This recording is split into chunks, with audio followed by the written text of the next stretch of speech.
I love Sylhet. সিলেটের এই symbolic লেখা নিয়ে ইতিমধ্যে ফেসবুক দুনিয়ায় জোর উঠেছে।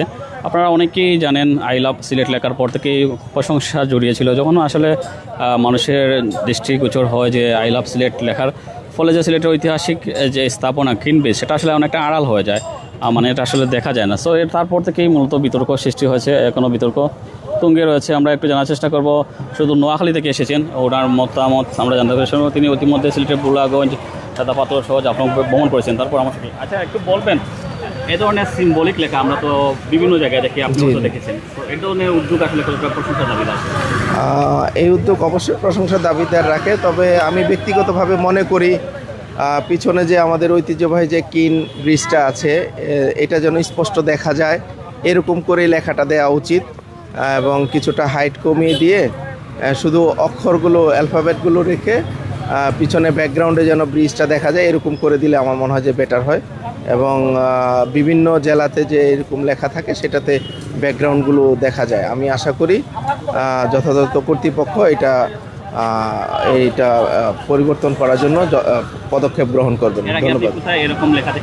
আমি ইতিপূর্বে সাজেক গিয়েছি এবং অন্যান্য জেলায় বান্দরবন গিয়েছি, যে এখানে খুব সুন্দর করে ব্যাকগ্রাউন্ডগুলো দেখা যায় এবং শুধু অক্ষরগুলোই থাকে, যাতে পিছনের ভিউগুলো সুন্দর আসে। যেহেতু এটা একটি ঐতিহ্যবাহী ব্রিজ, সেই প্রায় 100 বছরের মতো হবে, আরও বেশি।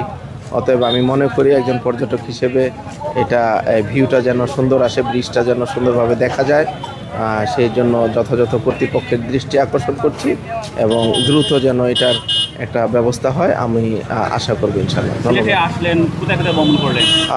সিলেটে এসেছি, প্রথম দিন আমরা সিলেট শহর ঘুরেছি, দ্বিতীয় পর্যায়ে আজকে ঘুরে আসলাম সাদা পাথর, রাতারকুল, খুবই ভালো লেগেছে।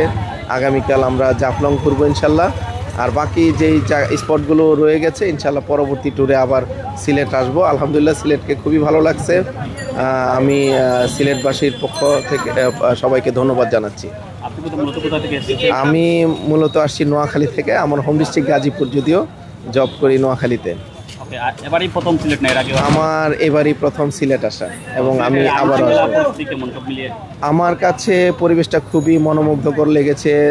দিনে এবং রাতে যতবার ঘুরলাম, সবচেয়ে মজার ব্যাপার হচ্ছে নিট অ্যান্ড ক্লিন শহর, যেটা আমাকে অভিভূত করেছে। তো আসুন আমরা আমার শহরকে পরিষ্কার পরিচ্ছন্ন রাখি। ধন্যবাদ, অসংখ্য ধন্যবাদ। আমরা জানার চেষ্টা করলাম আসলে একজন পর্যটকের কাছ থেকে, তিনি শুধু নোয়াখালী থেকে এসেছেন। মানুষের যে এখন সমালোচনা নিয়ে সেটা হচ্ছে আই লাভ সিলেট, সেটা যদি আসলে অ্যালফাবেট অর্থাৎ শুধুমাত্র বর্ণটা যদি থাকতো আর ব্যাকগ্রাউন্ডটা যদি নাই করে দেওয়া হতো, সিলেটের যে ঐতিহাসিক কিনবেজ সেটা আসলে দেখা যেত। আর অনেকেই যেটা প্রশ্ন চলছে আসলে গ্রামীণ ফোর্ট তো একটা কোম্পানি দিয়ে কেন বিজ্ঞাপন করানো হলো, এটা মানুষের অপিনিয়ন ভাই।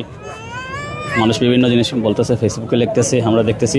এই দেখেন এখন আপনি যদি কিনবেজকে দেখতে হয় বা কিনবেজের পিকচার নিতে হয়, তাহলে এখানে আসতে হবে। অর্থাৎ এটা যদি শুধুমাত্র অ্যালফাবেটগুলো যদি থাকতো আর ব্যাকগ্রাউন্ডটা যদি নাই করে দেওয়া হতো আর একটু যদি নিচু করা যেত, তাহলে একজন মানুষ যখন যদি পিকচার তুলতেন তাহলে সহসায় ওনার পিকচারের সাথে কিনবিজ এবং সুরমা নদী চলে আসতো। এখন আপনি পিকচার তুলেন, দেখবেন আই লাভ সিলেট লেখা থাকবে, কিন্তু সিলেটের কিনবিজের কোনো অস্তিত্বই আপনি খুঁজে পাবেন না। কিনবিজ তুলতে হলে আলাদাভাবে করতে হবে। অর্থাৎ একসাথে দুটি কাজ হয়ে যেত যদি এটা নিচু করে লেখা হতো এবং কোনো ব্যাকগ্রাউন্ড থাকতো না। আর যে কটাতে আসলে সিটি কর্পোরেশন হয়তো নজরে নেবে, আশা করব। সিলেট সার্কিট হাউসের সামনে যে স্থাপনা, সেই স্থাপনাগুলি ইতিমধ্যে যে সমালোচনা হয়েছে সেটার একটা আশু সমাধান আসবে।